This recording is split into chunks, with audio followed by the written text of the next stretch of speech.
लोगों ने इसको एक रस्म बना लिया है और बाद औक़ात उसमें दिखावे का उन्सुर भी दाखिल हो जाता है कि फला ने इतने रुपए का इतने कीमती जानवर कुर्बान किया, फला ने इतने कीमती जानवर कुर्बान किया। दिखावे का पहलू इसमें दाखिल हो जाता है।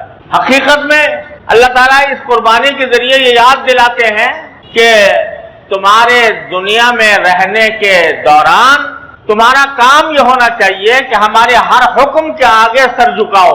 अगर एक जानवर को तुमने पाला है, उसके साथ तुम्हें मोहब्बत हो गई है, और जानवरों के अंदर भी अल्लाह ताला ने एहसास रखा है, अगर एक आदमी उसको पाल कर बड़ा करे तो जानवर को भी मोहब्बत हो जाती है और खुद पालने वाले को भी मोहब्बत हो जाती है। लेकिन जब अल्लाह का हुक्म आया तो उस महबूब जानवर को कुर्बान कर दिया अल्लाह के नाम पर। ये दर हकीकत इस बात की याद दहानी है कि सिर्फ जानवर की कुर्बानी नहीं, अपने जान की, अपने माल की, अपने जज्बात की, अपने ख्वाहिशात की कुर्बानी अल्लाह तबारक व तआला के हुक्म पर देनी हर इंसान के जिम्मे लाजिम है। अगर फर्ज करो कि एक दिल चाह रहा है किसी गुनाह करने का, उसमें इंसान का जज्बात ऐसे होते हैं कि दिल उसका मचल रहा होता है कि मैं फला गुनाह कर लूं, मैं अपने आंखों के जरिए लज्जत हासिल कर लूं।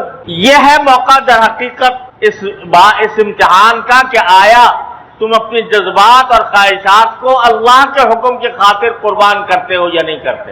ये दर हकीकत कुर्बानी ये जज्बा पैदा करने के लिए अल्लाह ताला ने मशरू फरमाई है।